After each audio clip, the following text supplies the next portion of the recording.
everyone. We'd like to call to order this meeting of the City Council Monday, December the 1st, 2014 at 7:02 p.m. Ms. Berry, can you call the roll, please? Tracy Brown. Here. Lee Johnson is absent. Rod Powell. Here. Jim Gossett is absent. Tim Terry. Here. Lance Terry. There is a quorum. Thank you. If you'll please stand, and I'll ask my father, Fred Kinslow, to lead us in prayer, followed by a pledge of allegiance from Chief Brian.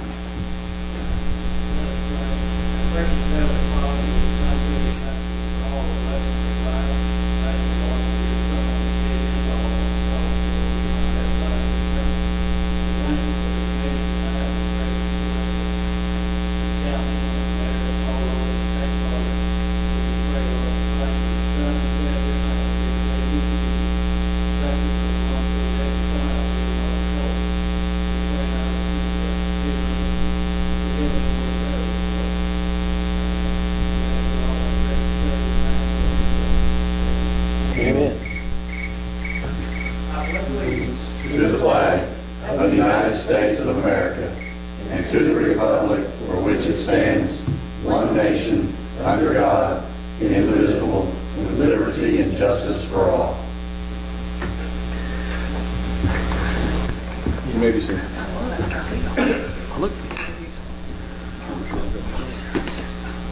At this time, I would ask the council to look at and approve the minutes of the City Council meeting November the 2nd, 2014.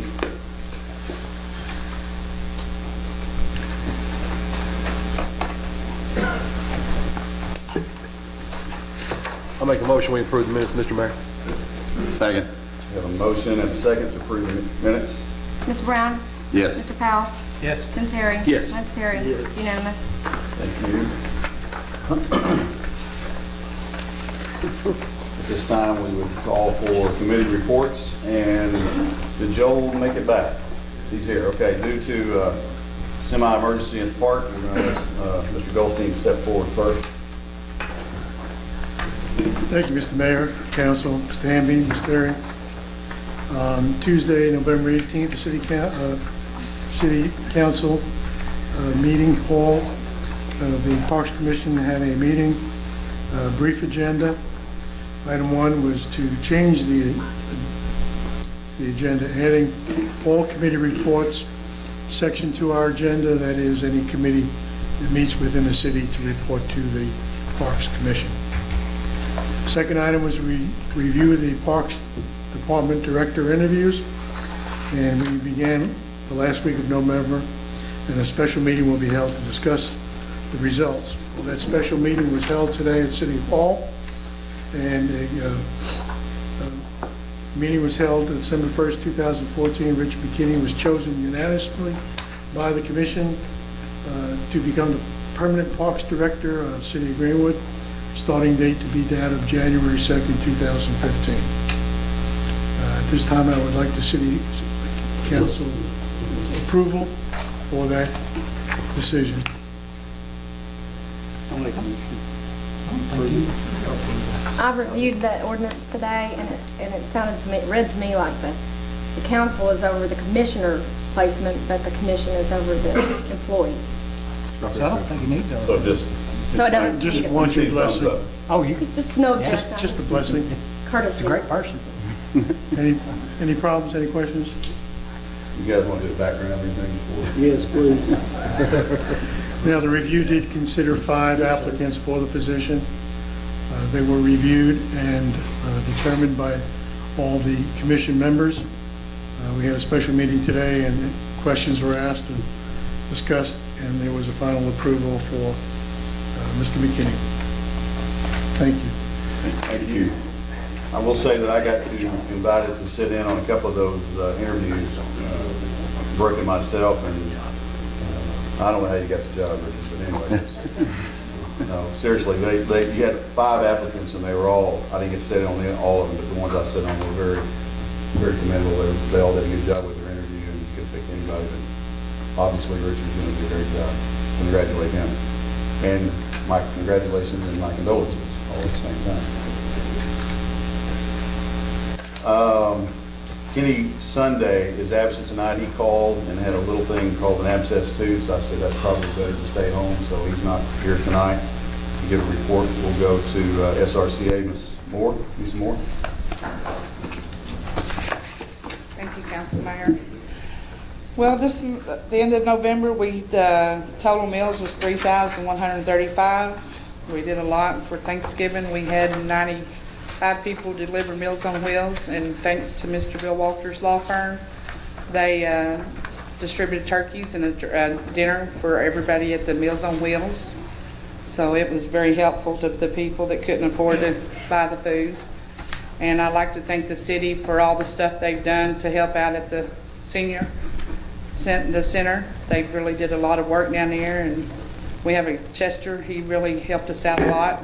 And so, and we're having our Christmas dinner December the 17th, all council and mayor and anybody else wants to come is more than welcome to come. It starts at 11:30, so we'd like to have everybody there. We had about 95 people for our Thanksgiving dinner. We had to pull in more chairs and tables, but we made room for everybody. So, and thank you very much. Thank you, Lisa. We appreciate what you do, and thank you for the invitation. And I attended the Thanksgiving dinner coupled with some other folks, and it was very enjoyable. Appreciate that. And those folks were very appreciative over there. Mr. Mayor, thank you Yes, for the sir. pie as well. It was fantastic. Yes, the pie. I barely got any. As I speak, it's delicious. So I don't know if there's any left for the rest of it. Yes, I'm passing that Christmas card down the road as we speak. Thank you so much. Appreciate you. Okay, this is a night to remember, and I'm just tickled to death that Gary Grimes is not here, and his wife, Amy, is going to speak on his behalf. So this is going to be a whole lot better than normal. So, and Lee Webb is here also. And Lee. These things are always too tall for me. And it makes that noise when you pull it down. Yeah. Mr. Mayor and Council and Ms. Derry, I have a couple of things here I wrote down that talking with Gary. He's out of town for several days this week. And I think what he wanted me to express to you all was kind of an overall update on what's going on in Little Rock right now. On the 19th of November, he spoke with Governor-elect Hutchison. Of course, they've known each other for 30 years, respectively, when Gary was sheriff and the governor-elect was the U.S. attorney. So their conversation went well. They did discuss specifically working together after the first of the year, and I think the governor-elect made some overture about maybe some meetings with some folks that he wanted to have. So that's coming up. I think, you may have to help me here. Inauguration is the 9th or the 12th. I'm not sure off the top of my head. Also, earlier today, before he left, Gary spoke with James Miller. James was a colleague of ours when we worked at the governor's office, and he's left the governor's staff. He's gone to work for the president pro tem of the Senate, Senator Dismay, and James has taken a chief of staff role there. And he specifically called, James called today, basically wanting to check in, see what some of you all, as far as Greenwood and some of Gary's other clients, might have in mind for the next legislative session and any issues that have come up. So according to that conversation, I'm going to bet that James and Gary will have a meeting probably in the next couple of weeks just to kind of get the lay of the land and maybe see what kind of input James has on issues that he may already know that are percolating that might affect cities. Just to kind of also give you all an update, it looks like that Jay Winters will stay, and some of you all may not think this matters right now, but believe me, it could matter at any time. Jay Winters will remain as head of the Arkansas Crime Information Center. Jay is the former Polk County Sheriff, and so he's had that position for 3 or 4 years and done a good job. He's a really, really nice gentleman. So that's good. Kermit Channel, also another experienced department head, will stay at the crime lab from what I understand. And there's an interim director at the Department of Corrections, which again, you all may not think matters, except when that jail gets backed up down there. He's there probably for a while. He was when I worked for the governor, he was the director of the Department of Corrections, and he's come back on an interim basis, and it looks like he's going to stay for a while. Just another update too on departments and agencies. The Department of Environmental Quality also has an interim director who I think is expecting that he may get to stay, and he's waiting on word if he's going to be appointed. GIF dollars, I know those are important to you all, and right now it looks like they're at least going to stay at the same level they were. Obviously, those are the things that your legislators all try to work on. That's the bringing back the bacon. So we'll know a little bit more as the session gets geared up, what's going to happen on dollars as far as that goes. But not probably early on. Usually those things drift along for a while until they see what the budget looks like, and then they make those allotments. And that's about all I have. I think Lee has some updates on ADEC. I always do that. And if you all have any questions or anything comes up that you need me to relay back to Gary or make sure that he knows about for when he gets back, please let me know. I think most of y'all know how to get a hold of me. So I'm going to step right over there and let Lee have it. Thank you. I'll raise this back up a little bit. Real shortly, the head of the ADC is going to be replaced. Grant Tennille, he's been with the state for a long time. I'm sure we'll get a qualified replacement for him, but we've got a very qualified staff, and they're at everybody's will. If anything, we have a question, more than willing to answer. This year, I'll be the vice chairman of the commission. Next year, I'll move into the chairmanship. So anything you need, just let me know. One thing I would like to address tonight, Gary asked me to talk for just a few minutes. This is the time of year when y'all try to discuss planning and what you need to do. I think Greenwood's kind of at a crossroads right now. I think Greenwood needs to pick a direction. And by direction, I mean, where do you want to go? What industry do you want to try to attract as far as economic development? Do you want to stay where you're at? Do you want to go to manufacturing? One of the easiest ways to do that, it'll cost you a little bit of money. I want to tell you, we had this as one of our commission meetings. We had a site selector came to one of our meetings and gave a presentation. Cost travel expense to get him here. Best meeting I've had in 5 years. Learned more about economic development in those 2 hours than you can learn sitting and talking to everybody. Where most places make a mistake, when a site selector calls you and says, question A, how much electricity do you have available? You say, I don't know, I'll get back to you. 99% chance you just got marked off his list because you didn't answer his question. They do not like, I'll get back to you. So I think Greenwood would benefit themselves greatly by meeting with a site selector.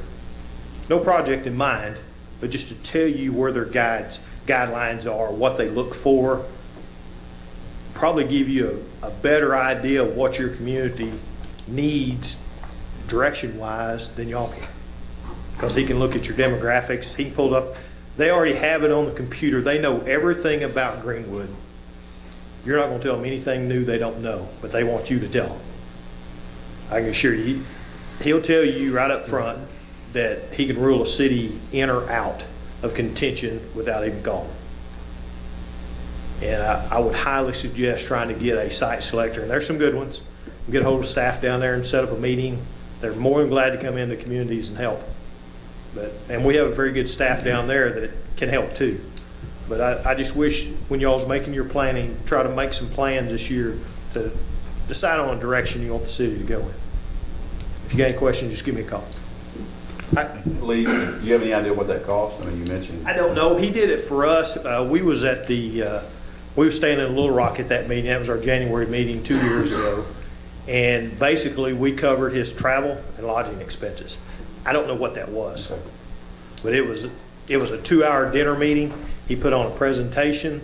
And I want to tell you, in the 5 years I've been there, I've been to cities all over the state. It was the best presentation we ever had. So, I think we'll be interested in it. Okay. Talk to you about it. Appreciate it. thank y'all. Thank you. And to let citizens know, and remind me of the folks that came, the students from UCA came and did something similar to that on a lower key, if you will, and we're waiting to hear back from those folks. They came and visited the city without any tour guide. They went out on their own to look and see, and so we kind of started the process of that a little bit. I don't even know if the council knew that happened, but Well, I knew some of them did because they interviewed a couple of There's councilmen. also a block deal that you can do, the ABC can set up a scenario where the project calls you, and you have to react to it Right. just as if it was real. Yep, And when it's all over, they tell you what you did right and what you did wrong. yeah, we had learned a little bit about that too. I think we'll be interested in most of that, so appreciate it. Thank you, Lee, and thank you, Amy, for taking Gary's place. Much better. You don't have to tell him that. MAHG, Mr. Lejeune. You could have brought Katie up with us. Yeah, I know, I Yeah, could we're- work Eddie to trade off for me, but Mayor, Council, Ms. Derry, Mr. Hamby, just want to give you guys a quick update. Project budget-wise, we're on track for everything. These costs are up to date through the billing we just received from the contractor today. I've not turned that into Ms. Derry yet, but she'll be getting it tomorrow. So far on the project cost, you have a little over $700,000 into the project cost already. We still have a remaining contingency of $192,654 in the project budget. And we haven't done anything with the furniture or anything like that yet. It will be a little bit down the road before we do that, but we probably won't spend all the money that we have allotted for the furniture as well. If you've been by the site in the last few days, they have got the additional 5,000 square foot slab poured, and they'll be starting the framing work back on it next week. They will be removing the rest of the roof this week, so don't be surprised if you get any calls. That'll be coming down. We are leaving some of the trusses in place, removing it to build the block concrete walls, and then we'll be putting the part of the trusses back on the building, and then of course we'll have some new trusses that are going on the new portion of the building. So all that'll be taking place coming up in the next few weeks. They will also be, they've got the drainage ditch the pipe in all the way up to the road crossing. So I think tomorrow they may start the road crossing, or the next day, Joe, they contact you tomorrow, I believe, depending on the weather. And then they'll be pouring the boxes back in, tying all that back in together. So they'll be just continuing on that road work for the next couple weeks, and so that should be finished up as well, probably before our next meeting that we get here. We've had a few things come up in the project. You'll see there's 3 change order requests back here. All these items I've discussed with Will and the mayor has been copied on these. The main one, it's really, we can't do a lot about, is really the first one where they asked for the 3 rigid conduits. That's a requirement of the electric company where we're putting in the new electric service. We had PVC radius bins in there, and they want steel bins in. So this is the additional cost to add the steel bins. We also added change order number 2. We're adding 2 steel beams to the front canopy. We've got, the front tower portion is a combination of steel tubes and beams, and we're actually adding in 2 tubes to strengthen that front for some additional wind load there, and that's the additional cost for it. And then the last item is, I've talked to Will about this one too. We would like to change the color of the glass in the tower. We expect gray glass for all the building. We'd like to change it to a blue glass, and there's an additional cost. It's actually a little bit more energy efficient than the gray glass, but there is a little bit of additional cost, a little bit over $500. But the bulk of the glass on the building is in the tower. That total for all those change order items requested is $3,320. And I need your, I guess, blessing to go ahead and proceed. I don't have the change order published, but we need to go ahead and proceed with the work. So I wanted to get these items out to you, and we'll have the change order ready for the next pay application. That'll come in the next month. And we're trying to, of course, like any job, we're trying to minimize the impact of any of those. So these are just a few things that came up, and just want to keep you guys informed of what's happening on the project. So. When you were saying the drainage there or whatever, in the front, I was trying to, if you could refresh my memory, are we covering up that ditch, there in front of the? Yeah, you'll have a new curb and sidewalk going up alongside there, and then we're re-sloping and laying that slope back so it won't be as steep as what it is now. Right now it comes out and drops down pretty steep, about 8 feet or so, but we'll be laying that back about a 4-to-1 slope, so be a little bit easier to mow. Okay. I know you're, There won't be a ditch. There'll still be a ditch on the Coker side, but not on the Old Hackett Road. Hackett Road going up. We'll not have a ditch anymore. I know he's taking us off subject. I'm gonna take you go a little further off. What about lights along the, There are no lights along that. We have, we're doing a LEED project, and one of the requirements of the LEED project is we can't press any of our lighting wash off of our building I'm site. talking about just along the street, just the streetscaping, the lights like we have? when There's you not, turn- there's not any lights, I guess what I'm saying. There's no lights on And on the curb. and because it's a lead project, we can't add them? When you add them, you'll be spraying light, and because of the type of fixtures those are, you can't control the light out of them. It's just a blast. So we can't use those type of light fixtures. So what we have are the lights in the parking lot that are along the top edge, and they will come down and light right to the edge of the property line, which was right where the sidewalk is. But we are gonna be curbed and guttered and sidewalked. Curb and gutter and sidewalk, and then it goes all the way around the side and up to the CVs. Well, it stops at the lot. There's a small lot in between you and CVs, but it stops there. So you'll be able to walk across the road, up the street, make the turn, go to Dollar General and go to CVs. There's a little section there. At some point, maybe we can coordinate with them to get it forward so you would have a walk all the way to that. That'd give pretty good access to the community, all the way into those additional facilities. And after you leave, I'm sorry, after you leave the site, street, we can come in and do what we wanted to. Yeah, after we get all of our certificates and approvals and everything, it's your project still, so. As far as the lighting goes, we can. Well, And there's, we'll have it, and behind the back edge of the curb, I mean, it's just grass, sidewalk, so putting a new conduit in for that would be so we don't need to sleeve anything or, Can't really. not, yeah, I mean, you can throw some sleeves in there if you want them before we pour the concrete back, but it's just a matter of where you want them to go to. well, I don't know where we need them to go to. I'm not on that project, but you don't want to start sawing up brand new concrete because we need a sleeve here. If somebody will direct us where they want them, we'll have them. Well, it never hurts to throw in, you know, you don't get to the end and say, you know what, gee, we threw in 2 extra sleeves. I mean, we'll just go ahead and throw some in and, Yeah, PVC pipe And doesn't then- cost very much. So. yeah, and then as the concrete's drying, just take a nail and put a mark in it and we know where that sleeve's at. You just want us to coordinate with Joe on That drainage stuff that we're doing there, that's the money we approved out of the street, right? Yes. Just plain vote. You're talking about Joe Manus? yes. Okay. Well, yeah, can you direct him to do that? Just give us your best guess on where those lights should go. On where the lights go. Yeah, well, we'll just be sleeving underneath the road so you'd have access to get across. Right. You guys can put in as many lights as you want. So. Joe, does that sound okay to you? And That's what, that's. Right. and I guess, is there any other aspect of it, you know, I mean, as far as water lines or sewer lines that need to be, you know, looked at, you know, while we, like saying, if we're going to have stuff, is it, But we're not building this on an ancient sewer line. Okay. That should have been replaced, and then a month later, we go, wow, we should replace that. And we've done over $1 million worth of work on top of it. Okay. so do we need to Oh, make a resolution or whatever to approve this change order? Well, we'll have the change order for the next pay application. I just basically wanted to keep you guys informed of what was happening on the job, so there's not any surprise items coming up that you guys aren't aware of. So just kind of keeping you apprised of what's happening on the project, and then I'll have the change order for the next meeting will come, and we'll just have the mayor sign it. It looks good to me.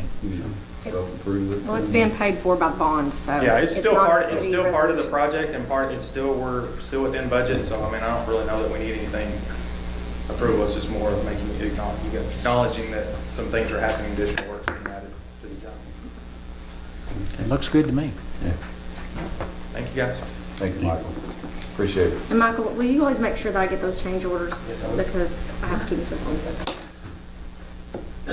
Next thing on the agenda item is citizen forum, and looks like we have one gentleman that signed up, Mr. Newcomb. If you'll step forward, state your name and your address. You have the floor for 30 seconds now. 5 minutes. Jim Dugan, hello, Mr. Mayor, hello, council. Hello, Rod, haven't seen you in a while. Just so y'all know, I have not discussed what I'm going to say with the director of the senior center at all. I wanted it to be pure and open. Don't think there's any collusion, because there's not.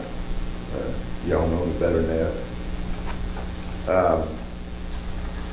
Something that has really been on my mind for quite some time, and I discussed this with the mayor and my councilman, and let them know that I was going to do this.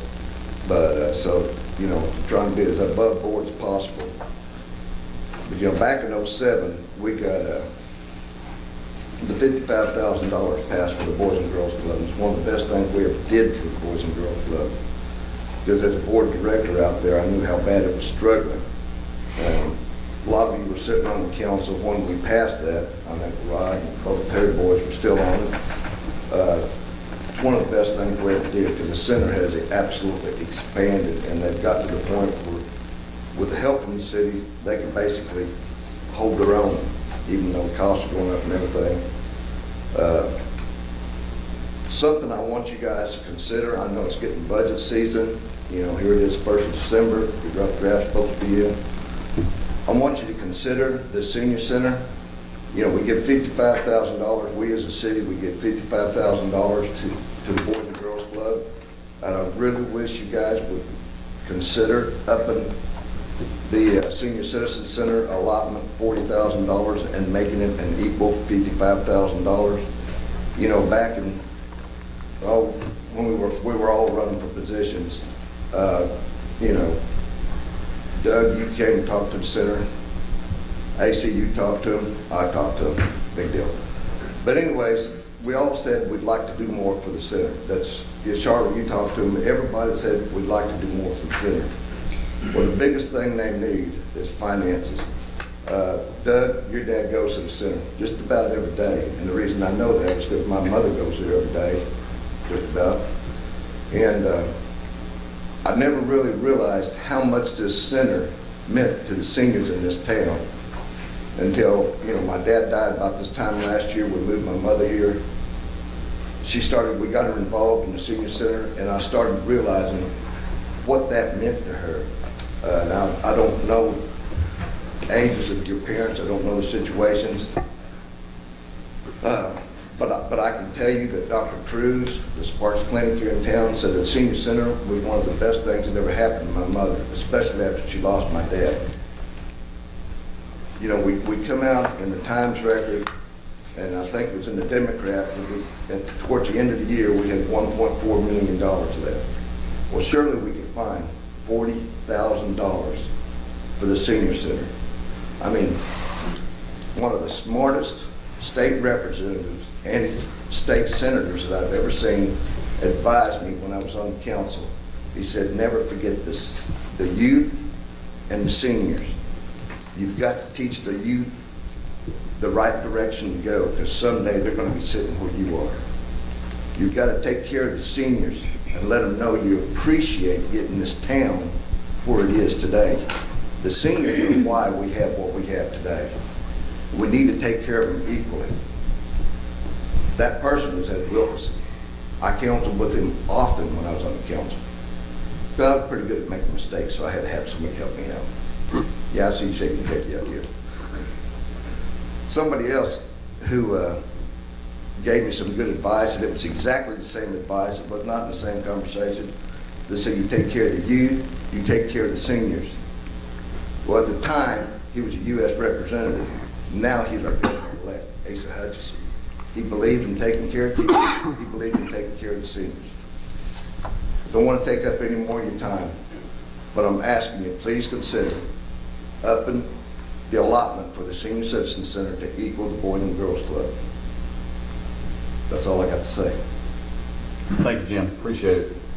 I can't agree with you more about what you said about the center, and we cherish those folks over there and what they do for the seniors over there, just to make sure that there's some point of, as far as budget goes, and you're right, we're just beginning the budget talks, and we will discuss this, and I think the council is fully aware of the need over there, and I think they support it 100%, but just to make sure that citizens are aware, and they may not be, but there's obviously, or not obviously, there are some, I use that word a lot where it's not supposed to be. There are dollars budgeted every year for maintenance and things like that, and insurance, and we're certainly going to look and do what, I don't think the council has a problem at all seeing what we can do every year, as much as we can for them, because you're right, there's nothing more important than the youth and the seniors, so appreciate your comments and your concerns. If I could say one more thing. Sure. If you don't have a parent that goes to the senior citizen center, go over there some Friday when there's a lot of them there. See what they do. See how important that center is to them. I can't thank Farmer Bank enough for the $1 raise they give us on that place, because our seniors have a place to go. Absolutely. Thank you. Appreciate it. That's all we had on sign up for citizen forum. We are looking at agenda additions. I know we have a few from department heads. Anybody want to go first? Tim? Sorry. Just like to add item to the agenda, it's a resolution, it's just moving some money. Okay. That'd be 14. Yes, Bob. Which one is he? The water fund? Yes. And And then I also have a resolution to add to the agenda for the damage that was done to the fence. We've received the money from the insurance company already, so we just need a resolution to spend that money on the repairs. okay, number 6. Mr. Bell. I have an item I'd like to add to the agenda for a resolution to move some money from one line item to the other. Okay. Number 7. Anybody else? Okay. Old business, we have none. And our next item on the agenda is new business. We were going to have a visit from sanitation contract, or from Altus Sanitation tonight to discuss the contract. They sent a representative by earlier last week, I believe it was, and I was not in the office at the time, but they are not here tonight, so we will postpone this until next month unless council has a question or anything regarding it. I know nothing more than I did last month on it, other than they are, try to choose my words correctly here. Obviously. Pardon? Yeah. Obviously. Yes, obviously, thank you. Continuing the service that we had previous to our situation. How's that? So we can't put plastic in the recycling bins. You are instructed as citizens to go ahead and put all your recyclables out like you have in the past, and they will pick them up. What they're doing with them, I don't know, to be honest with you. I think they're stockpiling them, but we have many issues to settle on this, and I will apologize, and no one's asked me, so I'll just admit it before anybody asks. I did not get the letter to Altus that we talked about last month. I want to visit with Mr. Hamby. I didn't get to talk to him much today, but I want to visit with Mr. Hamby before that letter is sent. I'm not a great letter writer and certainly not a lawyer, but I want him to make sure that we're on the right page, the letter that I sent, even as a complaint, to not get ourselves in a situation that we don't want to be in.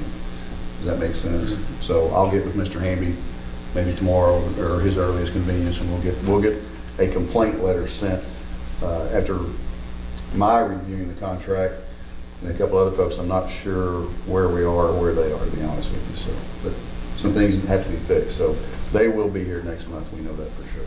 So you would like me to put this on next month or old Yes. business? Okay. Yes, if you would, please. Any questions or thoughts about that? Okay. Number 2 is the police department. Will is not, or Chief Dawson is not here this evening, so we're going to skip over that one. We did talk about it a little bit this morning in the department head meeting, and he basically was gathering information to bring back to you for ideas on this ordinance, but he's not here to do that, so. Do we have to have a vote to table something or not, Mike? Or do we just? It would be a good idea just for housekeeping purposes Okay. to do that. Okay, so we need to call upon it for a vote to table this ordinance, this discussion of the ordinance. Table it till next month, Till I next guess. month. I make a motion, we table. A motion and a second to table. Mr. Brown? Yes. Second, right? Yes. Mr. Powell? Yes. Mr. Terry? Yes. Ms. Terry? Yes. Unanimous. Thank you. We need to table the mayor's discussion on the sanitation Well, contract. we did discuss it, and then I asked, Okay. so we really did discuss this thing. We probably need to do with the same with the next one again since, oh, I'm sorry. That's right, you had that. Sorry. Got on a roll there. Well, I saw police there. I forgot that you had it. No, I can do this one. Okay. The police department has received another grant from the HSI. So we need to do a resolution so that those funds can be allocated to 61,500 materials and supplies, and the total amount is $5,839.47. And it's coming from 49,100 grant money received. Is that item 8? No, this is item 3. No, that's, No, sorry. I'm sorry. I was trying to table that one because Oh. she's Item three. representing number 3. Okay. Budget resolution. Gotcha. For grant that they've received, we just need to allocate that we can spend it. What's HSI, may I ask? HSI? I don't know. HSI, that's what the grant came from. I just wondered. I don't think I wanted to thank them. I don't think anybody. I make a motion. Second. We have a motion and a second. Mr. Brown? Yes. Mr. Powell? Yes. Tim Terry? Yes. Vice Terry? Yes. It's unanimous. Thank you. Thank you, I guess we Ann. need to clarify the motion for the amending resolution. Number 4 under new business is city clerk. Ms. Terry? This is, I'm the responsible person for the police tax bond, and annually I'm supposed to report to you on the post-issuance compliance that we have. It's a stipulation, and to my knowledge, we are in compliance with the bond covenants and the provisions of the manual. And that's it. So, for the record, I said it, and I acknowledge it, and if you have any questions, I'll try to answer them, but as far as I know, it's all going smooth. Is there any kind of report that we get, or, as far as? We get bank statements on Simmons, but, we get bank statements on 40 other accounts. It's a pay requisition process. I'm sent the invoices from wherever, and then I send them on to Simmons Bank via scanning and emailing, and they call and confirm to me the exact dollar amount. I say, yes, that's correct, and then they send me an email with that they just cut the check, or it's going out tomorrow or today or whatever. So that's how it goes. I don't write any checks. So, but we're in compliance as far as I know as to the records that I'm supposed to keep. They never audit or anything? They don't. We can hire an audit done.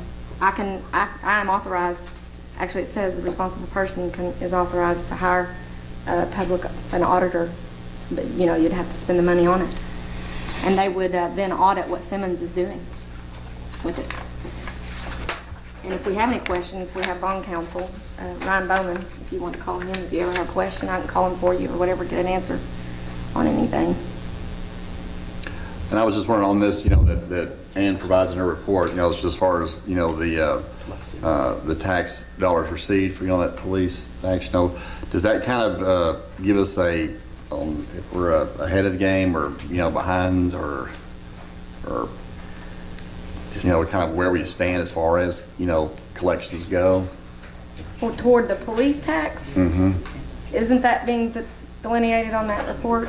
Yeah, she's got it here, but I just know if it kind of gives an indication of, how we are standing, about how much we're supposed to be receiving to Well, I don't think we pay off know the how much bond. we're supposed to be as far as, it's a piece of the collections that the state But figures. city sales and use tax overall is up 6% this month over the same month last year, and we're up a total of 3.4% for the year. So that's more the number you go by, the 3.4% That's the only thing over we what have. we had projected, That's the only thing we have to compare it to, is just Right. what. because we only have just a few months, 5 months of it. Well, it's an overall amount and it's a percentage of that. Right. So we haven't even been doing it a year, so we can't compare it to last year. It only started in April. Where you see that comparison, how we're doing compared to Right, last year? right. We don't know yet. This time next year, we'll know. Right. Hey, Charlotte, I got a question. So you're just emailing in the invoices. Yes, I scan and email them. Okay, and then they're cutting the check, right? Yes. Are they sending you a copy of that check they cut? No, Why not? I mean, you know what I'm saying, as far as the Right. accountability part of that, because I mean, got a whole bunch of money in the bank, I mean, it'd be easy just to, you can pay an invoice twice. I can certainly make a note and ask them if they are able to send Just some those to accountability me. there, because I'm just saying if. Well, I have my records. I It's- fill out a pay record. Well, I understand that, but I mean, do we have anything showing that we've got proof, like, you know, like my business, I can pull up anytime I want to and see the canceled checks. I'll look in that bank statement and see if that's in there, and if it's not, then I'll call Because that sure Simmons would Bank seems to and me get would be that. an awful easy way just to write somebody a big old fat check. Right, I mean, they have to be, You're only paying two invoices. You're paying our invoice and the contractor's invoice. You're not paying all the separate. Right, I It's mainly understand. a I'm just MAHG and saying- turnkey. I'm just saying, though, it's still, well, and I'll find out about that. It'd be We easy get the for bank statements, It's easy for the so bank to write other invoices. it could happen. that's what, I mean, I guess MAHG is part of the checks and balances to make sure they're not getting too far ahead, they're not overdrawing, and they're not a drawday millionaire in the beginning. Right, that's what his report. That's the amount of money that's been spent on the project as a bond, so should be able to compare that to what's been. I'll look into I'm it. just saying, we ought to, as the city, have a file where all that stuff's in there, so if It there's is. any kind of question, Right. we can come back and say, well, this check, But I'll have to look in the bank statement and see if that's what you're talking about is Right. in there. It has very little activity so far. I mean, it paid some bills, but I I'm have. not saying anybody's done anything, I'm just saying, Right. it's just. You want oversight? We only know if the contractor's getting paid, we don't know if subcontractors are getting paid, do we? We would hear pretty quick? Okay. Yeah, because we don't want that So bill. far, we've got no reports of subcontractors not being paid on the project. Okay. Actually, in the compliance, I'm supposed to keep canceled checks too, so, and that's got to be, either, if it's not in that bank statement, then I'm gonna find out how I did it, so it's good that you brought it up. Well, I mean, I guess, yeah, we got the bond money, and that's what we're paying, yeah, the construction.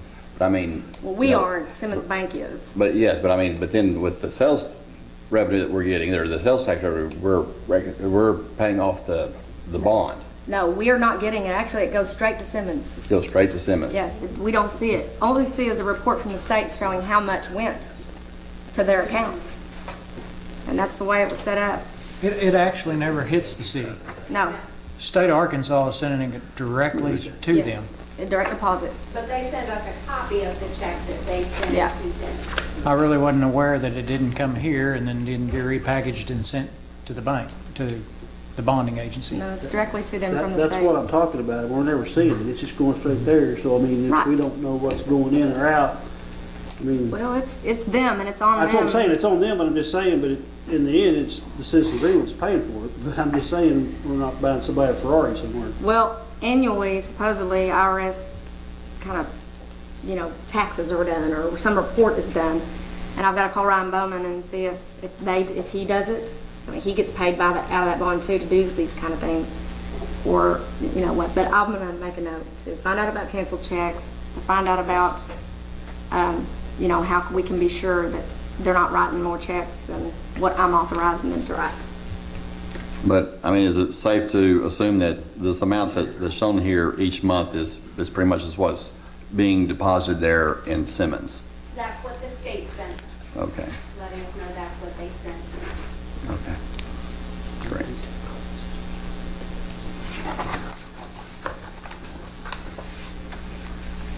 Any more questions? Okay, thank you. We'll move on to item number 5. Tim?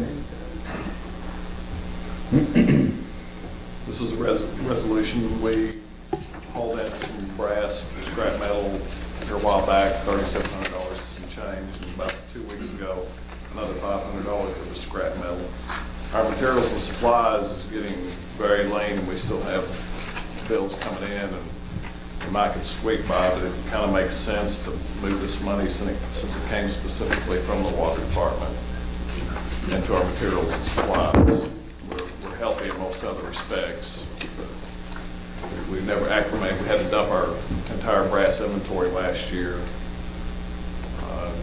we haven't acclimated to the new prices, and everything's gone up probably 33% or more. So anyway, we're getting kind of short on money in the materials and supplies, so that's just moving this money into that. And that's what this $4,251 is, and 55 cents. It's money we brought in from salvage, basically, from stripping down our brass and also scrap metal. We've done some housekeeping around the shop, around the back of the shop and so on. So I make a motion that we amend the budget, and approve this resolution. Second. Second. Have a motion and a second. Mr. Brown?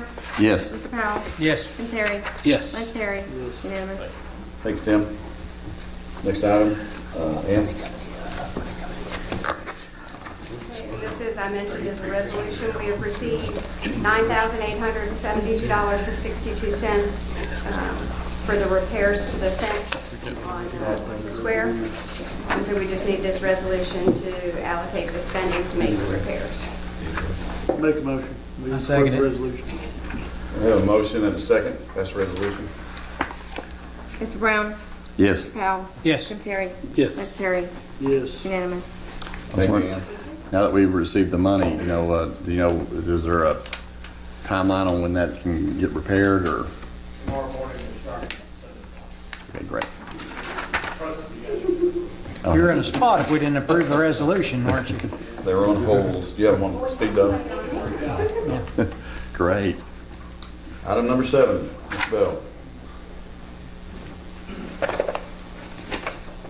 Mayor, Council, Mr. Terry, the resolution I have in front of you there is to move money from the line item professional fees to fuel vehicles. As you know, 2014, the planning department was on a very tight budget, and this is to make up for the addition of Joseph's vehicle, which ran us over in fuel, and I appreciate approving that so we can transfer the money. Make a motion, we approve the resolution. Second. Motion and a second. Mr. Brown? Yes. Mr. Powell? Yes. Tim Terry? Yes. Vice Terry? Unanimous. Thank you, son. We'll go to department reports and questions from council. Start with Ann.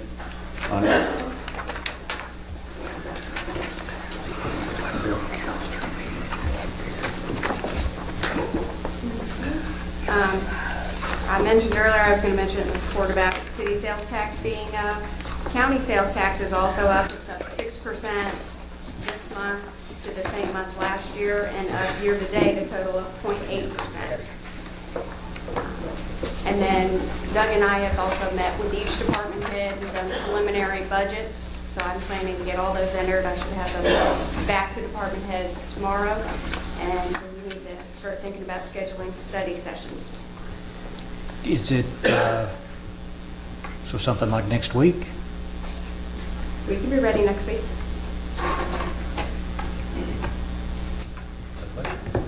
For a budget study session? Yes. Probably not Tuesday night? Or Monday? Or Mondays. Or Monday? Monday's a parade. Monday's the parade, Tuesday. So that leaves Wednesday, Thursday, 10, 11.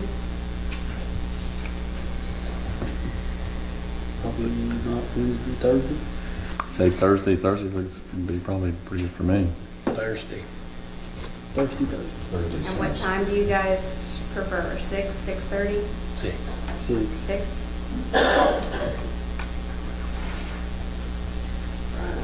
It's a date. It's 11th. That is the 11th, 6 p.m. Do you know what departments you're going to do then? Probably water and sewer. Those are usually Easiest. easiest. Not as many wants as everybody else. And then police and fire, we typically do together as well. So going into the next week, which is the 15th through the 18th. Which 16th, you guys have a fire meeting, right? That would be on Tuesday. Another Thursday? The You want 16th, to do another Thursday? Do you want to do I a mean, Tuesday? Tuesday should be Tuesday's available. okay, 16? Yeah, 6 as well? yeah. It's good for me.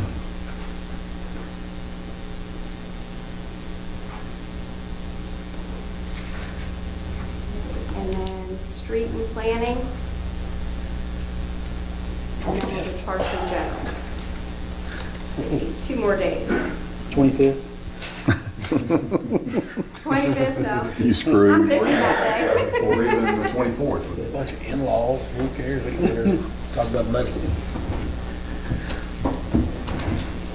Do you want to try and do one on the 18th? Or do you want to do the others after Christmas? Probably better after So it's Christmas. gone for- We'll do it while you're gone, it's okay. Who's going? He's gone the 19th through the 5th. Joe. Can we do him the 18th before he leaves? Or is that, Okay, were you going to be gone on the 18th, or are you going to be? Let's shoot for The 19th will be his last day, so it'll be. Okay, let's do the 18th it 18th. is, So I guess. street That's a planning. Thursday, right? Yeah. So 2 meetings in 1 week is okay with y'all? It's either now or never, I mean. That's gonna equal the 10 we have in January. So we're doing the 18th also? 18th Yeah. also. And then we'll do general and parks, you want to do them in the first week in January?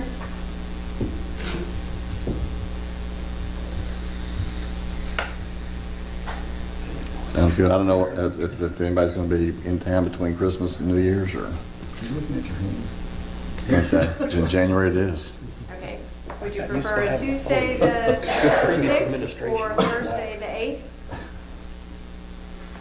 8th? Tuesday the 6th or Thursday the 8th? You say January? January. 6th. Hang on a minute here. 6th will be the first Tuesday. When's the school start?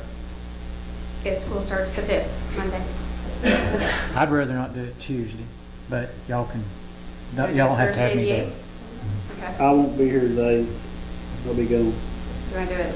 I'll be gone the following week? 8th, 9th, 10th, 11th, and 8th's no good for me either. Great, so you want to go the next week, either the 13th or the 15th, Tuesday or Thursday?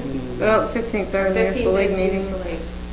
Can we do Tuesday the, What's wrong with the 6th? Nothing's wrong with the 6th, I just can't be there. I can't do the But that's 13th either good. because. That's a good day, I just can't be Maybe we there. should do the so do the 6th, Let's do the 6th. 6 do PM. 6th. That's General Parks, and- right? General and parks. General Okay, well, Rob's Parks. not gonna be here, it'll be fine. Okay, great. And we still don't have the audit back. It's still with legislative audit. So I'll report on that next month if we have it back. Any questions? Again, on the 11th is water and, Water and sewer, or sewer. street and planning on the 18th. Fire and police on the 16th. If we're gonna stretch, go ahead, I'm sorry. And general and parks on January 6th. Only reason I wanna do it the 6th is the earlier the better, because in case I Right, go back and because do, we have to go back. I'd like to have them all done and get it approved before the normal February 1st. but I'd like that too. If we get too It's far been my into 10th time, we January, ain't had it done yet. we're gonna have to pass a resolution to pay bills. Right. Right. Thank you. Thank you, Ann. Tim, Ward? I'll give you an update on the project on Nashville and Bayberry. All the bacteriological samples are in. They're all safe and good. We have one interconnection, probably half a dozen or more line abandonments. We'll be doing 3 early in the morning, which typically results in water outage for our customers, so we try to limit it, get it over with, make it as quick as possible. Sometimes it just takes a while. So that's the tedious part. It's a very small project for the number of line abandonments and interconnections, but we're getting there. We're just about done. Though, in fact, some people are connected, I think, Bayberry, and more than half of Nashville Street are connected up to the new water line and using it. We're getting very close to being completed. Other than that, we're getting ready for inventory. Kind of trying to do a little housekeeping, get things in order, and we have a pretty big inventory and have to account for it this time of year. Been deer season, people are taking vacations, we're just juggling shifts and treading water, just kind of holding our own, so we don't have a lot to report. Any questions? What's going on there at Astor and Adair or Atlanta?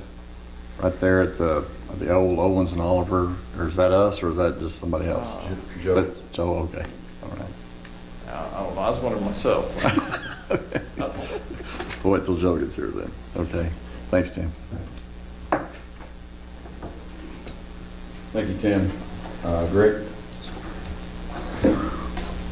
Thank you, Mr. Mayor, members of the City Council, Mr. Handy, Derek. A&A Electric is back going through our lift stations. We usually do that about once a year, tighten everything. That's the biggest problem about losing pumps is having loose connections. They found a few that had some bad starters, relays, use square D, and so instead of buying the whole part, they can actually replace the parts for $600, other parts around $1,500. So that saves us a lot of money when they come through. They're also going to be working out the wastewater plant. I'm going to later get them up to the water plant. We've got a few issues up there, plus some other stuff. We repaired a sanitary sewer line. We do a lot of those. This one was just one of the better ones for some reason.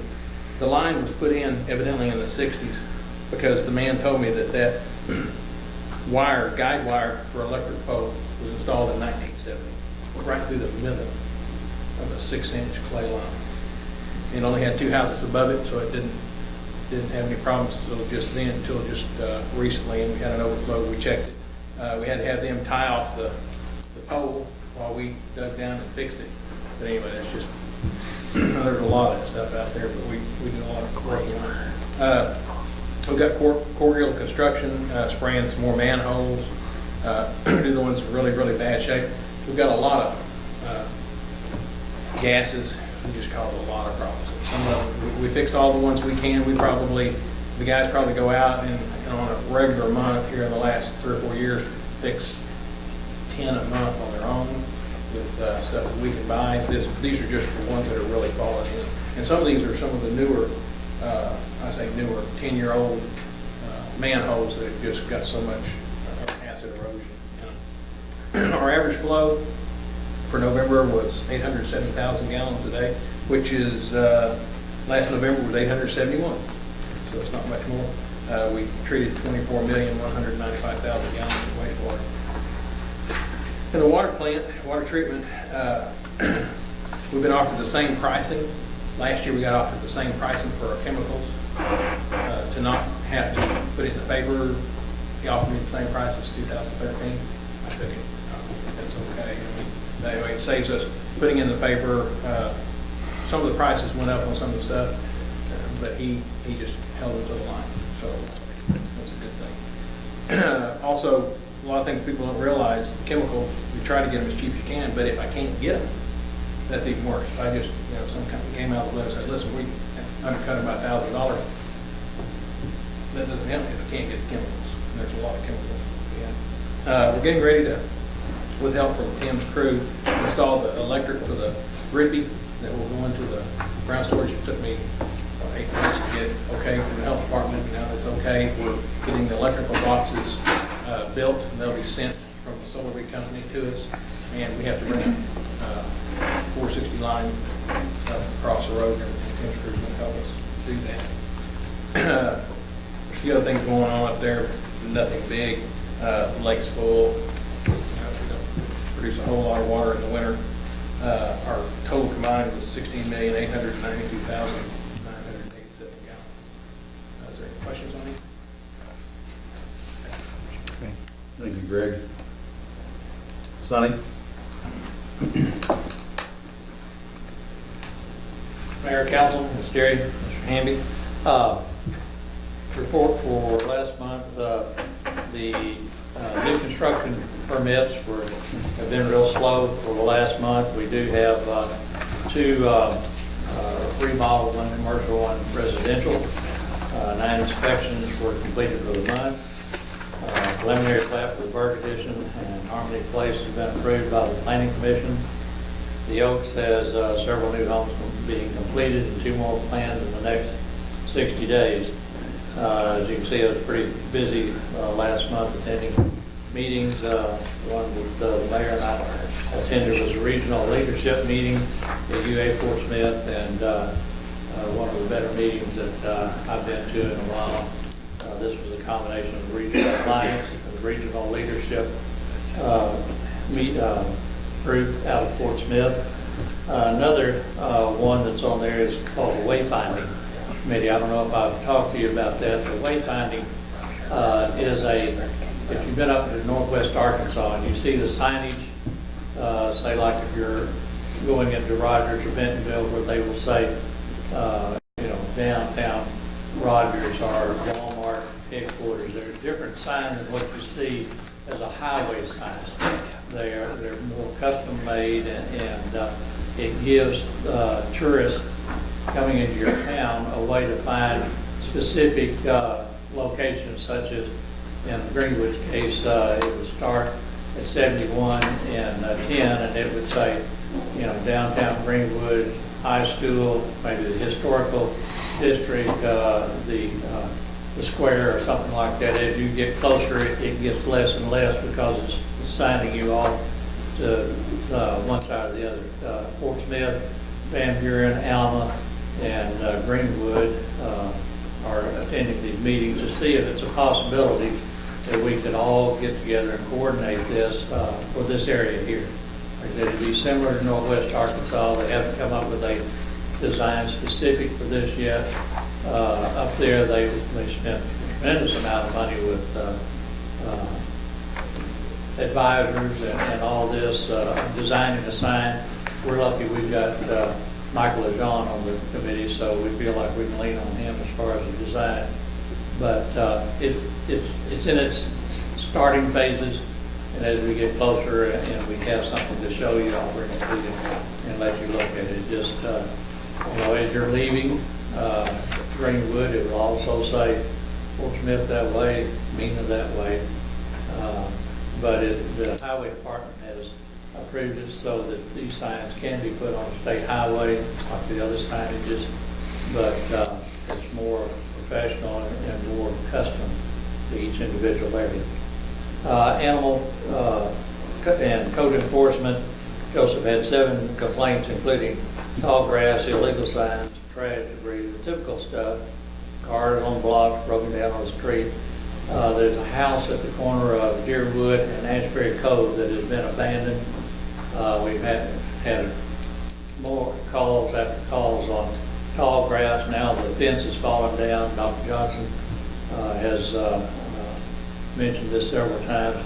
Joseph has stayed on, and we've given him I talked to Joseph this morning. He said he gave him 30 days to either remove the fence or repair it, and so we'll follow through on that. 48 animal calls resulting in 3 transported to local vets, 5 animals transported to the Sebastian County Humane Society. Another thing that I'd like to mention is Don and I are working on coming up with permits that at this time Greenwood is not charging for.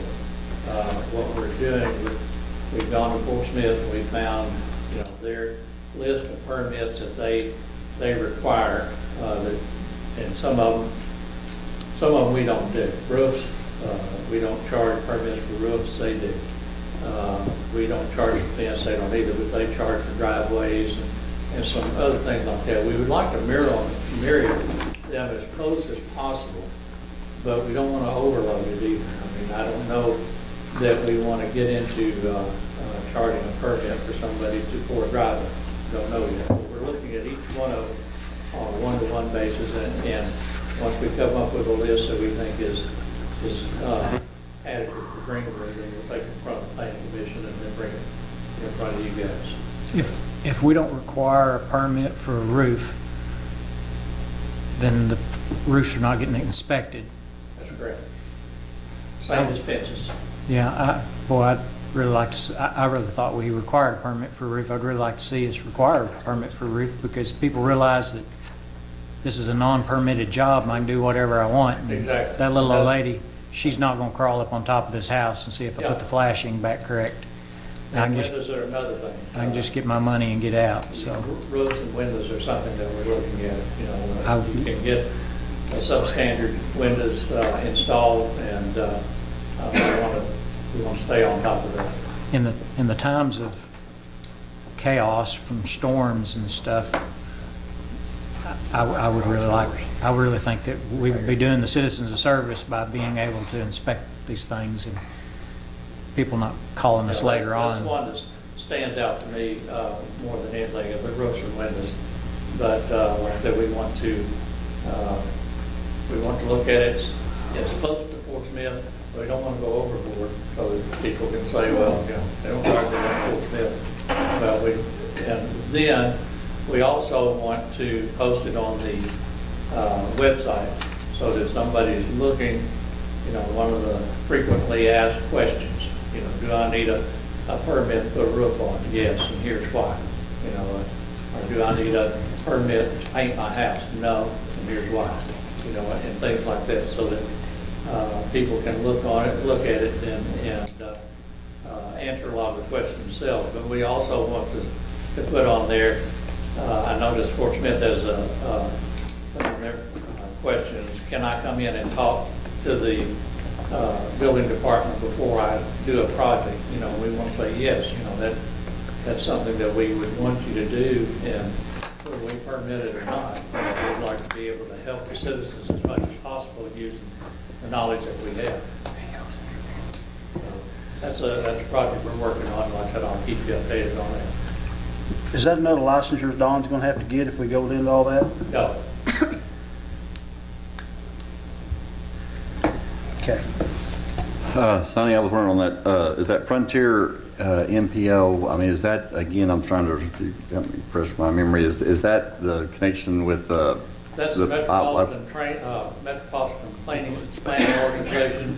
That's the one that is made up of Arkansas and Oklahoma communities, and they track the progress and also recommend to the State Highway Department projects for our area. For example,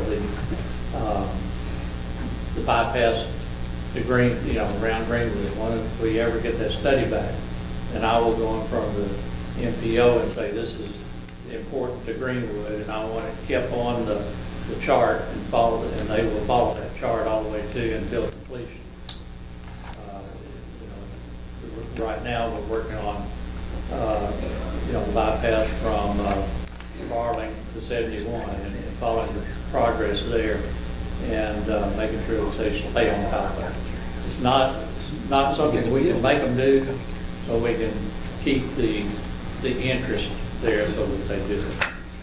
Are they connected with the Interstate, 49? I mean, I heard you say the bypass to Barling is 71, but Interstate 49 is one of our main topics.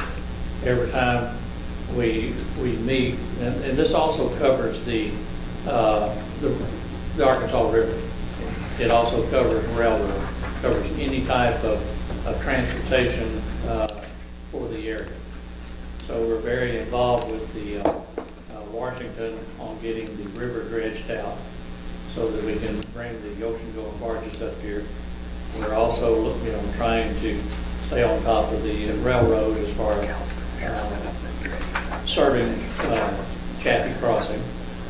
And so it encompasses any of the regional intermodal transportation. I guess last but not least, I was just wanting to know, I mean, kind of where we stand on the annexation, now that we've, Well, right now, I think Mike could probably answer that better than I could. Still pending. We still don't have any new information than back before the election occurred. With it pending, would it not be proper to go ahead and take, do the ordinance method on Valley Loop and was that H or I, that 40 acres, it's Yeah. F? think it was E, wasn't it? E and F. And I have those ordinances ready. I'll have them for you next month if that's what you want me to proceed. Well, I'd like to put it on for first reading. Yeah. Can we put that on the agenda for next? Yep. Yes. One question I got, Sonny. Awnings in front of a business repair, does that require license that we're talking about? At this time, it doesn't. You know, it'd be something that we would want to look at, you know, awnings and overhangs. Okay. You know, it's, for example, you know, you have a remodel where somebody's going to come in and they're going to move a wall, but they're not going to do any electrical work, they're not going to do any plumbing work. You know, we don't charge them a permit for that. If they start, you know, rewiring, running plumbing or things like that, they don't require. Thank you. I guess just to backtrack, you know, as far as you say pending, is it, when you say pending, is it pending still at the Supreme Court, Arkansas Supreme Court, or what's? Yes. And now, is that something that, I guess, say pending indefinitely, or is there a date on a docket date? No, generally before they issue a decision, it's 9 months to a year. And so this could be, We'll wait. is there any way that we could, you know, proceed on with another? Yes. And that while this is still pending, and just kind of look and say, okay, there's some issues that were brought up as far as procedural issues, you know, but yet we're going to try to correct those issues and you know, proceed on? Yes, you could do that. Okay. You don't have to play all your cards right here in a public meeting. I'm not going to call you and talk about it. Though. I know we're kind of jumping around. Back to Tim's question on awnings. I think we could go overboard on that, but I really would like to see us inspect roofs. And is that being done now on new construction? On roofs, Yes. not the actual roofing itself. Because I know there's some nightmares out there when people go back to look at a job that's $5,000 or $6,000 and they start peeling it off and say, well, there's one nail per tab. I could never fix this. It's just all got to be tore off and redone, and those are some terrible nightmares on citizens. You know, if you're, you know, have a storm and your roof gets torn off, you know, if you've got insurance, then your insurance adjuster He's going to ride herd on it. They're the inspector on it. Right. But the ones that somebody's paying out of their Right. back pocket, and especially during heavy storms, when you get these people that move in, and all of a sudden there's a roofer on every corner. Right. Those are the ones that you need to be careful of. The ones that are here, you know, month after month after month, they do a good job, or they wouldn't still be in business. But again, I would prefer to inspect it and make sure that the work was up to our specifications. Like the roof and windows are two of the things that, you know, you see these on TV all the time, that has the best windows ever made, and they come in there, they're in, they're out. You know, you wonder, you know, did they really do a good job? Any other questions? Thank you. Thank you, Sonny. Joe Street.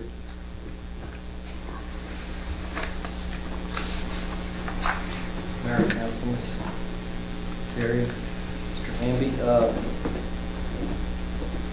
I see your question on that.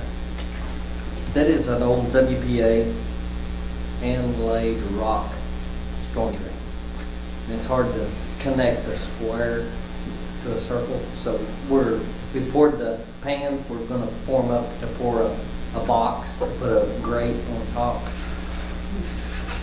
It's washed all the way up. They actually drilled a hole through the concrete top to put that pole in. It's about almost a foot off the edge of the rock laid top. So, but that's, storm drains like that are all over town. You never know until you dig it up. It works good, but it's kind of a trouble whenever you try to connect their new round pipes into it. So, other than that, everything's going normal. Got our concrete poured over behind the building for the sand, trying to get ready for winter. Doing a little bit of work on the building. cleaning ditches and not pouring a lot of concrete right now.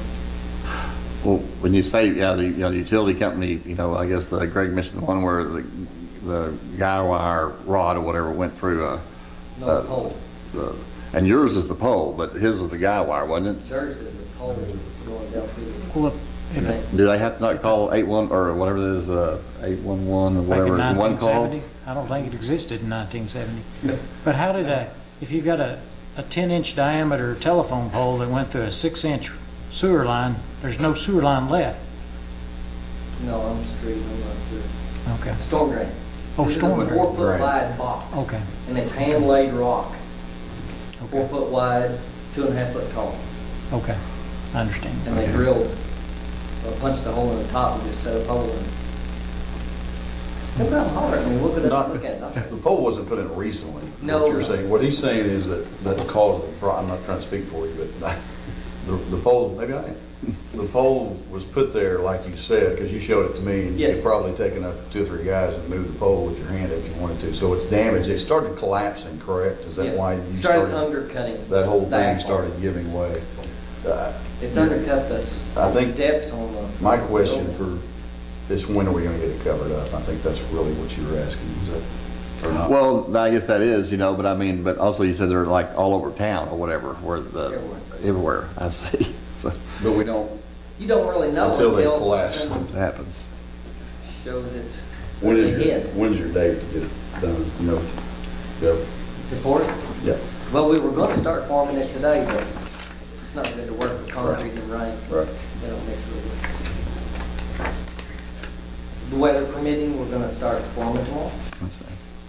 As soon as the weather's permitting, we're gonna get it formed and we'll get the concrete poured and do some backfill. Okay. Any other questions? No, but I want to thank you for cooking burgers and chicken for us for the basketball tip-off deal at the school the other day publicly. Thank you. Yep. Thank you. You want to give them a report from Simon, or did he get to talk to you today much about what's?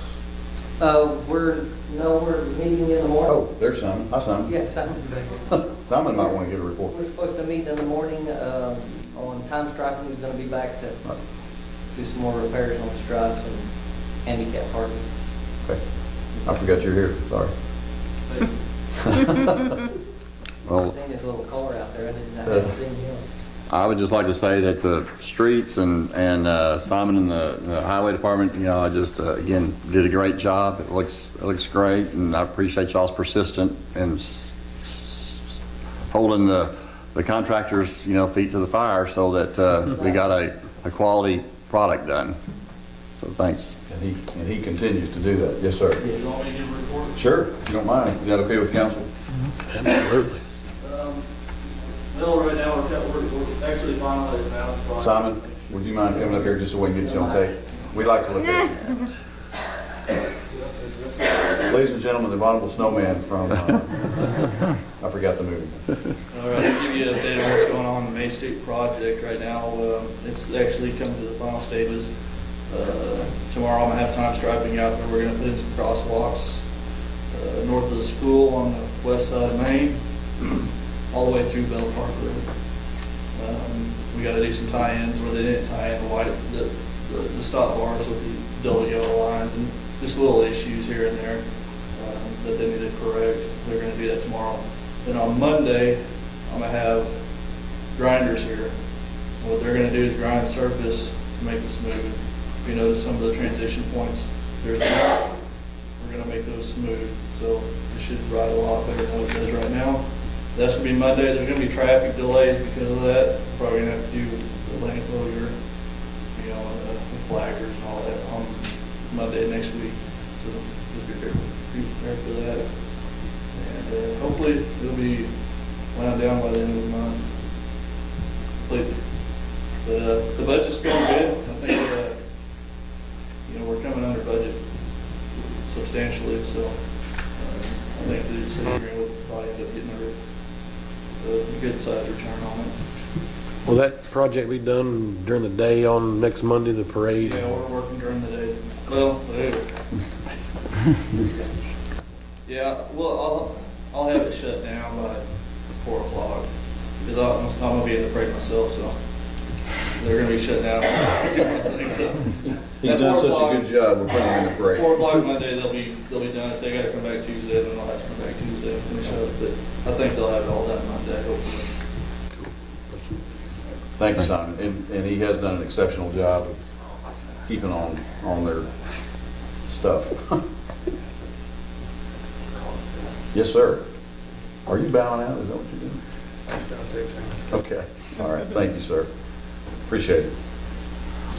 We'll move right on to fire department. Chief Brown. Oh, thank you, Joe, I forgot to thank you too. I can do the police departments for theirs. Okay. That's everything they wanted. Yeah. Fire department chief activities for November 2015. We had 46 department responses, 3 false alarms, 6 fire-related incidents, 3 motor vehicle collision injury incidents, 33 rescue medical incidents, and 4 mutual aid rescue medical incidents. We were out of town quite a bit last month, helping our mutual aid partners. We had a training here at the station, Arkansas Fire Academy training, basic search and rescue. Actually had a couple of people from other departments take part in that. But if you want to see anything from that, the 3 of you know what we did. But Tim, if you or the mayor want to see any of that stuff, I got good video, and we show you what all we were doing and what all that entails. Fire department participated in Fall Festival at the first of the month. It's basically, I think, the last basic public relations event that goes on in the fall, and we'll be in Christmas parade coming up. We've got a couple more fire prevention programs for some of the kids that have requested. Also, just had a request from Senior Citizen Center to do some programs there before the end of the year, so I'll be helping her out also. We've got a good fall program, as in person falling down type program that has to do with rugs and stuff and removing those, and fire prevention in homes. Had various small code inspections and enforcement under the fire marshal. Other than that, we'll be working on the assistant firefighters grant submittals due at the end of the week. And I talked with our gentleman from ISO. He said we should be hearing something. Well, that was, I guess, a week and a half ago. And he said in a couple of weeks I should be getting something unofficially, but probably 3 or 4 weeks be getting something officially. So we should be hearing, hopefully, I'll have a new rating for you by the next council meeting. Other than that, do you have any questions? Should be a 3. Don't even say that. Hey, Stuart, I was just going to... Pretty sure it's 4. Since Michael's here, what have we... I know you and I have discussed it about trying to get something done at the back of that station. I don't know if you've talked to Michael or not, but we need to try to figure out and move on with that if we can, so I didn't know if... I was just having a discussion with him a few minutes ago. We have our budget coming up here in a week and a half or so, and we need to definitely go back and look at a couple of different things that we've put together the past couple of years and seeing what's going to work best and most economically, and try to get some, because we got to get some equipment in. Yes, that's my whole deal. We got all that expensive equipment sitting Stuff sitting outside. out in the rain, and then We've this got a lot of nice, shiny new equipment that I don't want to see rusty and faded That's true. in a few years. And I don't either. We've got some equipment that we're needing, that were in the budget this year. Right now, there's not a place to put it. I would say that would be great also, but I would also say for the rest of the people in the city, it'd be nice to have a city facility to put, say, over somewhere, a big building, to be able to put things for all departments, just to get it out of the rain. Well, And, that might be the point where you get together with the mayor and the other department heads and y'all make a decision, I know but we've we'd discussed like to that get in some the stuff, past, but some of the stuff that we bought, we need to get out of the weather. I agree. It's just money. Well, the thing about it is, that's what I'm saying though. I mean, I know we may not be able to do the you know, but we can do something. I know we can. I mean, there's no way, I mean, there's no reason we can't do some kind of enclosure structure to where we can get that trailer and that truck and that other brush truck out of the weather, you know, and stuff. I mean, it ain't. The tower pays off at the end of this year, what, October or something? I'm not sure which month it is. This will be our last year to pay on it, and it'll be paid off. December, I'm pretty certain. December. So after that, we're back to no large payments coming out of the city sales and use tax on the fire side of it. But then again, we've only got a year or two left of it. Don't say it'd be more. But it's still, there's about 200, 225 in there right now. Right? So there's money to do something with it. And there'll still be some money later on this year as it builds. It's just every time we come in, we say, okay, we want to buy this and that and this and that, just take it all out of city sales and use tax, and just keeps dropping that down a little bit more. And for the smaller items. So we'll just have to hold off on smaller items and go back and try to get one big ticket item before we get done with the tax. Where's your third fire station plans at? Well, not here right now. We've discussed it. I've talked with some people about some land. That's the first thing, it's going to be land. And then we discussed what we would need in the future. And it's about the same size as what we got next door, not a little bit bigger. But if we're going to be growing that way, that's what the city's plan is. We don't want to go back with what we have for Station 2. That was kind of something that would work well for that side of town. But if there's going to be a highway and we have 71 over there, then we're going to have larger equipment on that side of town than what we have on the east side of town. And I'll tell you right now, you can ask any of the firefighters, Station 2's bays will start big enough. We could have another 10 foot in all directions. It'd been nice.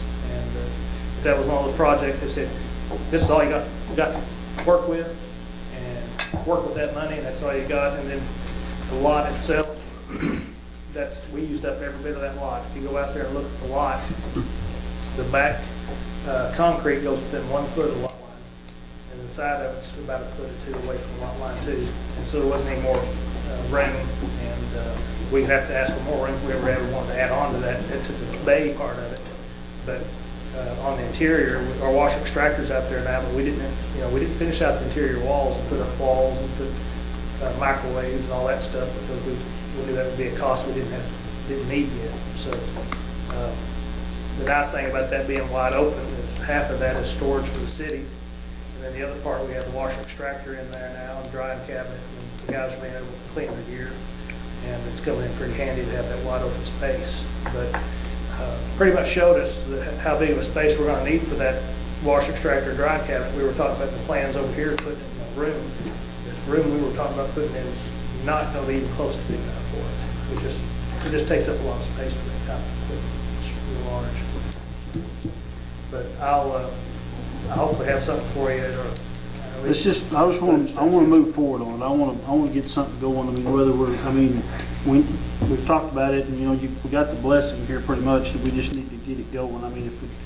I know our biggest issue is the cost per square foot when it comes to sides and top on top of it. And I know some of the firefighters in the department have talked about finding a way to just not put a lean-to type of thing up or something, but some of this equipment, it doesn't need some. We want to do it right, but we want to, we just need some good out of the weather storage space. It doesn't have to have, the heat and air like that. It just needs to be some good enclosed storage space to park those trucks in that trailer, get it out of the weather, because that's just so we're good stewards of the donations we got for all that stuff. So I just want to pursue it. That's my whole deal. I've been trying to figure out a way to get an area for the tanker in the future too, because we're going to have a tanker at some point. And the best place we have is here in the middle of town, because that way we can go either side. But in doing all that, there's only so much space in that area over there too. And so if we had enough space for 2 more bays and then area out back for us to put the trailer and all that stuff, we're looking at the $500,000 mark plus of doing it how we normally do things at the cost of commercial construction. So that's why it's been such a struggle to figure out how in the world to do this without breaking the bank. So we'll keep working on it. Utilize our citizens' tax dollars wisely. Can that trailer possibly fit over here where the police department is? We'll put a garage door in. That was silly, but thank you. We do need to pursue that and see what we come up with. Thank you, Chief. Richard, did you want to give a report tonight? I know you weren't necessarily ready to, but now that you are. Okay. Normally my reports go to the commission, but I did want to take this opportunity to thank Kimberly Brown for all the effort that she's organized to get our new Santa house. It'll be a temporary Santa house until our scouts can get a new one built. And she took this on as a project and got a lot of volunteers. Everything out there has been donated, all the labor and all the materials, so it's at no cost to the city, which is an agreement she made. I wanted to take the opportunity to thank her for all that work. Should be up and running the day of the parade. Any questions? Congratulations on the new old job. Thank you, Richard. We just didn't think we was going to see you anymore. And to go along with that, Kimberly, and you mentioned there's lots of people, and Brooke particularly helped a lot with that project. Don't shake your head no, because you did. She helps with every project, and there's lots of folks, Christy Phillips, Charles, Brooke, I said Brooke, and Dustin, your husband, we won't forget him. Sandy Atkins, I know Guy Moss, Kevin Moss, and then there was lots of other people down there that I didn't even get to see. So thanks all y'all for working on that. Officer Morton is back. Wasn't nothing wrong with it. Perfect timing. Are you okay to give the report? Okay. If I can find it. There's one more sheet, I think. You still have it? Oh, I'm sorry. Got it right here. Sorry. I was just getting ready to say where you went. Mayor, council members. We had 326 calls for service, worked 20 accidents, 10 went for private property, 10 were in public. Had 42 arrests, the breakdown of the arrests, 4 DWIs, 1 DWI drugs, 2 endangered and welfare of a minor, 2 forgeries, 1 assault, 2 thefts, 2 public intoxications, 14 warrants, 11 possession of drugs, and 1 possession of drug paraphernalia, and 2 others. In patrol, we had issued 113 tickets and 85 warnings.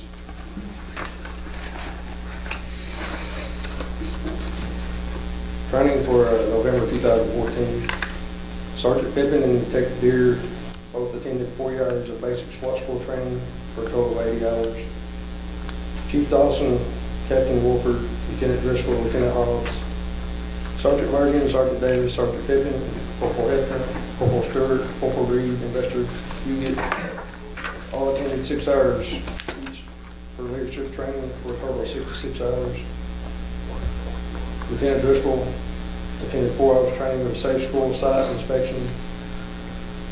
Lieutenant Driscoll, Lieutenant Hobbs, Sergeant Morgan, Sergeant Davis, Sergeant Pippin, Corporal Hefner, Corporal Stewart, Corporal Wisner, Corporal Reed, Investigator Huguet, Detective Deere, Officer Slee, Officer Whitworth, Officer Wade, Officer Morton, Officer McCall, and Officer Bass all attended 4 hours each of night fire and rain qualification training for a total of 68 hours.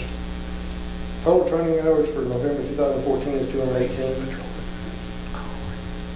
CID assigned cases for November 2014 had 12 assigned cases and 10 closed. Overall cases for 2014 were 269 assigned with 254 closed for a 94% overall closure rate. Now, let me ask you a question. You rattled off about 16 high brass during that report, and they've got a patrolman in here doing this report. That sounds like some comp time to me. Is this some kind of initiation or what? Okay. Well, you'll see a little something extra to check. Thank That'd be you. a good question for the I'm gonna ask. I trust you. mayor. I will tell you, I know of 2 things. One, doctor, he's not a doctor. Chief Dawson took off this evening. This was his mother's last evening in Greenwood, Arkansas. She's headed back to Okay, he's got passed. Let's keep going down the list. I think Dick Driscoll was next in line. He just didn't have an excuse. No, we got, on the letterhead up here, it says Richard Wolford, right up here on top. It's Richie, that's right. Richard. Thank you, Officer Morton, appreciate it very much. We are to council forum. Patrolling the city. I do believe. Well, I know Mayor, you mentioned, and so did Richard, the Santa House, but I want to thank Joe Manus for letting, several folks go there and occupy his building over there in the street department. It sure helped in getting the Santa house done, and again, appreciate all your cooperation over there, Joe. Thank you. Do I need to ask where the old Santa house is, or just keep my mouth shut? I'm not really good at keeping my mouth shut. Richard, would you like to address that? Yeah, it's still sitting out back here. Oh. We were advised early on, Rod had said the Eagle Scouts were in the process of coming up with a new design for the Santa house. This one here, this building was not made to be picked up, moved, and it's starting to show a lot of wear and tear underneath. It could be repaired. But the Eagle Scouts had talked about maybe creating a new Santa house. As an interim, we were going to go ahead and bring this out one more time, and Ms. Brown approached me and said she'd like to take it on as a project, go ahead and then just turn the gazebo into a temporary house. Give a little more room. They want to do readings for children up there with Santa and things like that, and they need some elbow room inside. So this is just a temporary fix here. But the other house is still out there, may become the Parks Director's office. And it's taking consideration, are you gonna try to use some of the stuff off of it for this Yes. new one? Because the reason I say, I know there's been some concern expressed by a few folks that's donated a lot of time and parts and stuff on that thing that wanted to know where it was at, so. Yes, to carry that On the old conversation. house. There's a lot of guys I know that donated a lot of time and stuff. Yeah, on to it. carry that conversation further. And I'm not sure, I guess this is fine. It'll get a little lengthy. You know, part of the problems were it's getting tore apart by dragging it on. So one of the criteria we looked at, the scouts, Eagle Scout, this prospective Eagle Scout was looking at is making it mobile and portable and functional. So Michael Lejean had made a drawing, and we've looked at it with All-Tech Machine and Tool, and they've come up with a plan to put a metal frame under it, basically a trailer, as along the lines with Michael Lejean's plan. The plan is out there. I mean, we could bring it and show it. I just don't actually have it tonight. But it is bigger, it's larger. It's 12 by 16, and it's 14 foot tall, which we're worried is about 1 inch, maybe too tall to get under the power line in between. It's going to be the biggest, nicest Santa house in probably 300 square miles. We're going to beat Tulsa, and Alma has nothing anyway. But we're going to have the nicest. Or Santa house. The goal is to have the nicest Santa house in the area and the most long-lasting Santa house. And yes, we're cannibalizing the old one for everything. That's fine. My only concern is the, it looks great. I mean, but that's old school Greenwood, Yes. and I don't So want to start drilling holes in it and the new Santa house it comes down. You know what I'm saying? I mean, I don't want to look like a bunch of woodpeckers had hold of it. Although the plan is there and it's in place, there's a bureaucracy in the Boy Scouts organization that takes a while, and it's in the process, but we weren't going to make it for this year. There's going to be many donations. All-Tech Machine and Tools building, all the metals for free. There are some things that we just can't raise. The Parks Department, when they accept it, will ask where we can go seek donations. Those donations, the suggestions maybe go to A&P, maybe go to, want to be able to seek it from Jaegers and some other things. Farmers Bank, want to seek that, but probably would rather seek other donations other places first, is what we're leaning towards. So by next year, it's going to take a while. We should have the nicest Santa house within 300 miles. And it should be long-lasting, movable, portable, with a heavy metal frame with self-leveling corners that level. The wheels are actually removable, so it doesn't look like it's a Santa mobile home that just got moved out there. So they're actually, the tires will come undone. We were actually incorporating some things that come from the fire department, spreaders that would help put this up and put it in place. Anyway, it's in the works. There's a long process in it, so. it'll be nice. I can see by the look on Chief's face, he didn't know that. But that's- And the framers that were involved in the gazebo frames are special here, not drilled into the existing structure. That's all attached to itself. That's really not sure of. And by it being portable, there's always been a conversation. We've got the square pretty nice. We don't want to drag it up on the square and drag it back off. It may be the Parks Department might want to move it across the street. They may want to move it in the parking lot. We can block AC's, business since we tore up the parking lot for 2 months in front of his place, So he won't mind. So. Or, yeah, just drive around and let him chase it. So. Spray But DDT. the majority of this getting donated, right? I hate to, as much as I love Santa houses and nostalgia and Christmas, I hate to be blowing a bunch of city money on a 300 square radius mile Santa house. I don't anticipate that any of the money you oversee will be spent on a Santa house. I'm happy. Make it big. The Santa car is a whole nother thing. Sorry I asked. I just need to comment on the council calendar that I put in your packet. I've seen where in the past the council has voted on a council calendar, but I asked Mike Hamby in a note earlier, why do we vote on such when we pass a procedural rules resolution every January that states when our meetings take place, which is, the first Monday of every month at this certain time. So is it just out of kind of tradition, or? It's been kind of out of tradition. I think most of the time, though, we passed them together, kind of as a package deal. And that makes more sense to me. If we need to vote on it, it's no problem to do that. I would think we would just do it when we drop the procedural rules in January. I'll just include this with that then in January.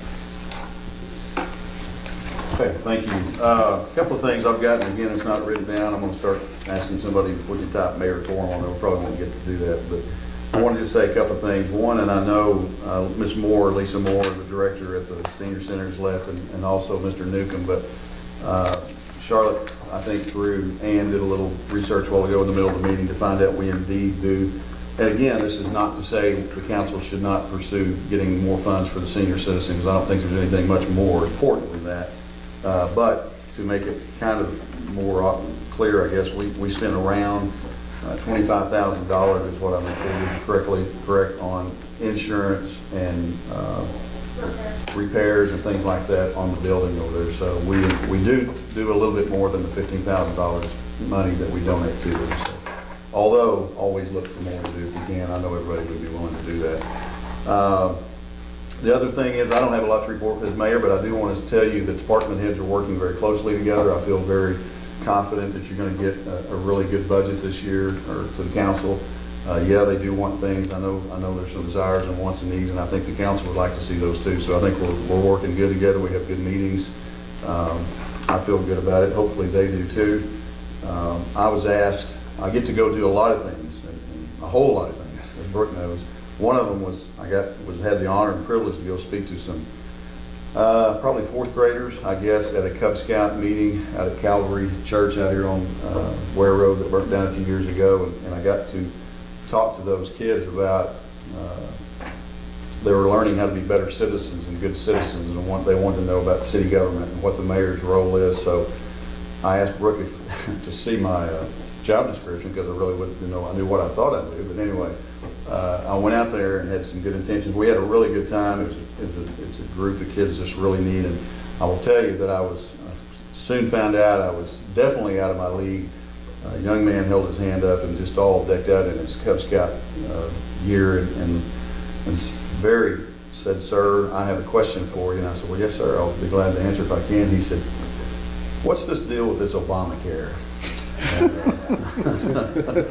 I said, "I have no clue." So we ended that pretty quick, but it was really neat to get to talk to those kids.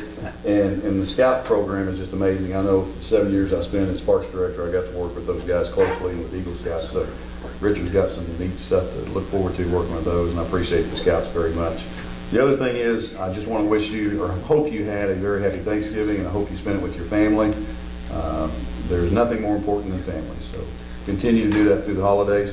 Please remember a lot of people that are ill and are suffering in our community, whether they have not a lot of money or whatever the case may be, but those people that are ill, and I know Trey Burgess is one specifically that we're aware of, is not doing really well. We've gotten different reports. I think they basically are saying that it's not curable, but certainly treatable. So keep Trey, and as I know he was to be put on the city council in January, so we hope he gets to serve, and I know he wants to. So keep him in your prayer, and certainly the family, because I know they spend a lot of time in staying with him. Any other comments from anybody before I ask for a motion to adjourn? Wish everybody Merry Christmas too. Merry Christmas. That's right. It is coming up, and we won't talk to you before then. So have a Merry Christmas. Spend it with your family, and God bless you. Motion to adjourn? Motion. Second. Motion to second. You are adjourned. Let's go eat it. All right. I did.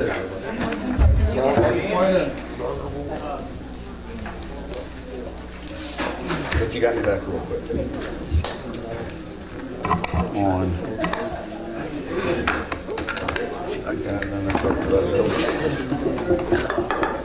Yep, I agree. Hey, let's. I told your daughter showed me 200. I gotta make that call. For what? I'll find out. Selling ads I for haven't done it yet. basketball. I said, get it for your mom. I know what she makes. I'm on. I'll give you anybody.